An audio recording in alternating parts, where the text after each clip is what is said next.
Hello les amis, résultat troisième journée phase préliminaire lii di éliminatoire Coupe du Monde Qatar 2022 Sénégal Algérie Maroc ñii di waa Ghana lan lañ def si troisième journée bi seen classement fu mu toll exactement moom la ñuy ñëw wax ak yéen mais balaa boobu un tout petit rappel si classement FIFA actuel ñu wax ni ñi ñooy teneur en Afrique. Donc, nous découvrons que tout de suite. Juste pour rappel, Sénégal, première en Afrique, derrière le Sénégal, la Tunisie, l'Algérie, le Maroc, le Nigeria, l'Égypte, Ghana et Côte d'Ivoire. Donc, de l'Indil, 8 pays les premiers en Afrique. Donc, nous avons tout de suite le classement et résultats am si journée, troisième journée éliminatoire. Coupe du Monde 2022. Tout d'abord nag dañ koy dooree ci classement Algérie pour le moment moo fa jël première avec 7 points à égalité ak waa Burkina Faso. Niger mi waroon dajeek Algérie ak Djibouti ñu ngi fermer le classement. À rappeler que poule bu nekk nag première bi kese moom mooy génn. lii di poule B kii di waa Tunisie ñoom. Ils ont fait le plein en gagnant les 3 matchs, 9 points devant la Guinée équatoriale avec 6 points. Zambie, Mauritanie, ñëw fermé li nga xamanteni moy classement poule B bi. Poule C nak Nigeria mo jël toujours première 6 points, 3 matchs joués, 2 gagnés avec une défaite, 6 points. Cap-Vert 4 points si poule B. Centrafrique et Libéria ferme le classement de cette poule C. Poule D, Côte d'Ivoire, premier avec 7 points. Cameroun, 6 points. Malawi et Mozambique ferment le classement de cette poule D. Poule E, poule de nos voisins maliens qui ont une très belle équipe. Là, vraiment, il faut le dire. Mali, actuellement, ils sont premiers de la poule avec 7 points sur 3 matchs joués. Ils ont gagné les 2 et def ben match nul. Mali nak mom si kanam Ouganda a 5 points, Kenya 2 points et Rwanda ferme le classement avec un seul point. Groupe F avec l'Égypte de Mohamed Salah. Actuellement, ils ont 7 points devant Libye, 6 points. Angola et Gabon ferment le classement de cette poule après 3 journées. Poule G avec l'Afrique du Sud. Afrique du Sud, ils sont actuellement premiers de la poule avec 7 points. Ghana suit avec 6 points. Éthiopie, Zimbabwe ferment le classement. Poule qui nous concerne le plus, c'est la poule du Sénégal. Sénégal, actuellement, ils sont premiers. Donc, ils ont gagné leurs 3 matchs. Ils ont fait carton plein. 9 points devant la Namibie, 4 points. Congo et Togo ferment le classement de cette poule H. Enfin, dernière poule, les coéquipiers d'Achraf Hakimi ont aussi fait carton plein de cette poule avec une très belle équipe, il faut le reconnaître, vraiment, avec un attaquant, l'ancien de Wydad, El Kabi, fait un excellent travail devant. Maroc actuellement à 9 points devant la Guinée-Bissau, 4 points, nos voisins Guinée, l'autre Guinée aussi, Conakry, ils ont 3 points. Soudan ferme le classement de cette poule. Tout de suite, ñu ñëw ak yéen nag si li nga xamante ni mooy résultat yi fi wadde si troisième journée bi avant ñuy attaquer li nga xamante ni mooy quatrième journée bi la semaine prochaine. Pour à titre de rappel juste première journée, deuxième journée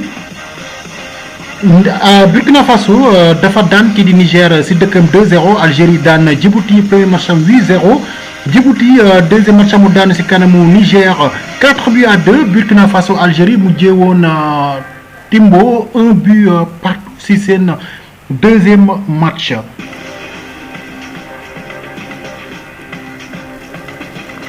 Troisième journée bi nag kii di waa Burkina Faso dañoo fekk Djibouti daan leen daan yu métti 4 buts à 0. Algérie, les coéquipiers de Mahrez ont battu Niger par 6 buts à 1. Du coup, Algérie, Burkina Faso, tout le point, 7 points pour chaque équipe. Niger et Djibouti, comme l'Inca 5, qui ont fermé le classement de cette poule. Pour quatrième journée, dina am suba si lundi bi Burkina Faso dina dalal wa Djibouti. Qui doit Algérie ñom dañ fekk ji wa Niger pour fermer quatrième journée bi. Algérie dina jouer ginnaw suba si mardi bi.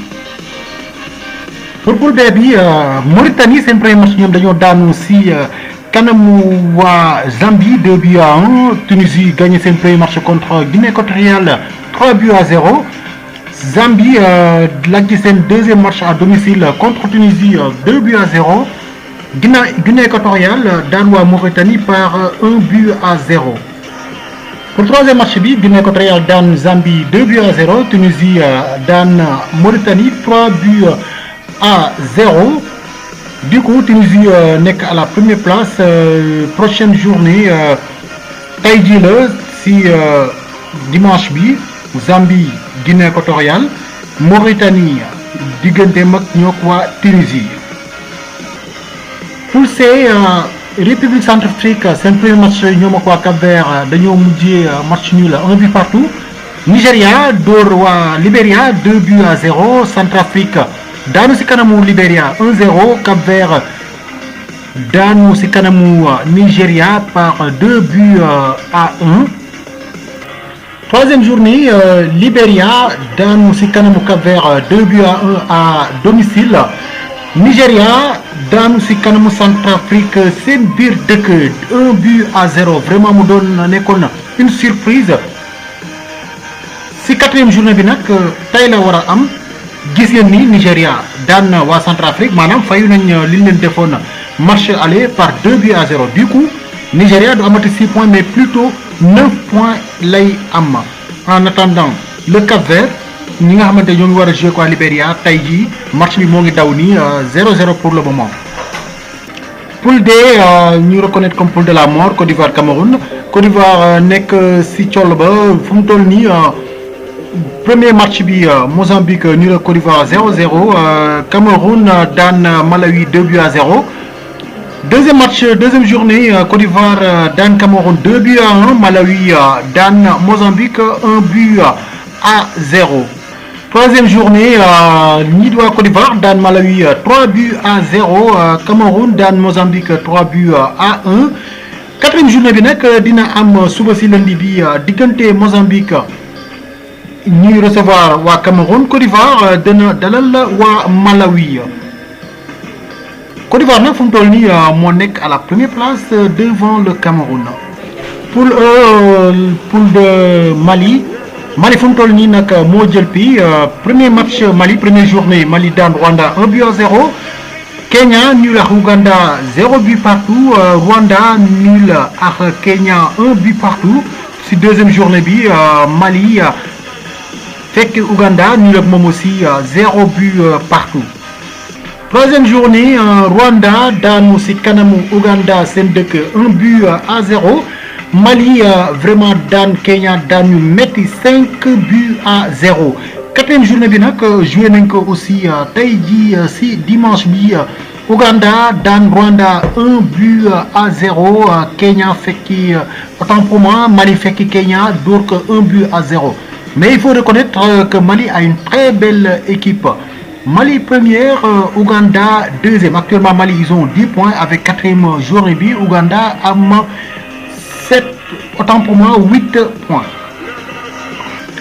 Groupe F avec Égypte de Mohamed Salah. Actuellement ils sont première. Première journée pour rappel, Libye dan Gabon 2 buts à 1. Égypte dan Angola 1 but à 0. Gabon match nul ak Égypte 1 but partout. Angola daanu si kanamu ñii di waa Libye si deuxième journée bi 1 but à 0. Concernant la troisième journée, Angola dan Gabon 3 buts à 1. Égypte dan Libye 1 but à 0. Quatrième journée bi nag dina am suba si lundi bi diggante Gabon Angola, Libye diggante mook waa Égypte. Poule G, première journée, Zimbabwe, Afrique du Sud, match nul 0 but partout. Ghana, Dan, Éthiopie 1 but à 0. Afrique du Sud, c'est le deuxième match nul Dan, Ghana, c'est un adversaire presque direct. 1 but à 0. Éthiopie, Dan, Zimbabwe, 1 but à 0. Troisième journée, Afrique du Sud fait Éthiopie donc 3 buts à 1. Ghana, Dan, Zimbabwe par 3 buts à 1 aussi. Prochaine journée, quatrième journée, ce sera le mardi. Digante Zimbabwe avec Ghana et Digante Afrique du Sud avec Éthiopie. Actuellement, Afrique du Sud 7 points, 6 points pour le Ghana. Lions sur la poule qui concerne les Lions du Sénégal. Sénégal def 3 sur 3, 3 sorties, 3 victoires. Sénégal, c'est le premier match dans Togo par 2 buts à 0. Digante Namibie, Congo première journée, 1 but partout. Togo dans Sikanamu Namibie, 1 but à 0 à domicile. Sénégal fait que Congo gagne que par 3 buts à 1 si deuxième journée. Troisième journée, Togo match nul à Congo, 1 but partout. Sénégal dans Namibie, dans Numeti, 4 buts à 1. Prochaine journée, ce sera le mardi. Digante Namibie, Sénégal à 17h. Congo, Mom Guinée Dalal wa Togo. Actuellement, Sénégal est première avec 9 points à 5 longueurs de l'équipe namibienne, le prochain adversaire. Si le Sénégal gagne, Sénégal sera qualifié pour les barrages. Le Maroc, groupe I, actuellement 9 points, 3 sorties et 3 victoires. Première journée, Guinée-Bissau, match nul à Guinée, 1 but partout. Maroc, Dan, Soudan, première journée, 2 buts à 0. Nidiwa, Soudan, Nyom, Dagnon, Ladjisi Kanamu, Guinée-Bissau, par 4 buts à 2 à domicile. Le match Guinée-Maroc donc reporté problème politique au niveau de la Guinée-Conakry. Match c'est prévu et si jamais il y aura des nouvelles, autant pour moi, deuxième journée Guinée-Maroc est prévue le 12 octobre. Troisième journée Guinée dañoo match nul ak waa Soudan 1 but partout. Maroc dan waa Guinée-Bissau 5 buts à 0 avec vraiment une très belle équipe. Les coéquipiers d'Achraf Hakimi avec El Kabi en attaquant vraiment c'est un très bon attaquant là, il faut le dire vraiment, il faut le dire, il a fait un très bon match. Guinée match nul à Soudan. 2 buts partout, c'est 4e journée. Maroc fait que Guinée-Bissau donne 3 buts à 0. Du coup, Maroc vous donne Guinée-Bissau, si Guinée-Conakry, autant pour moi. Si le 12 octobre, Maroc aussi sera qualifié. Actuellement, ils ont fait 3 sur 3. Et si jamais ils gagnent leur 4e match, ils sont qualifiés d'office pour les barrages. Les amis, c'était notre dernière poule pour le Tour d'Afrique éliminatoire. Tour préliminaire Coupe du Monde Qatar 2022.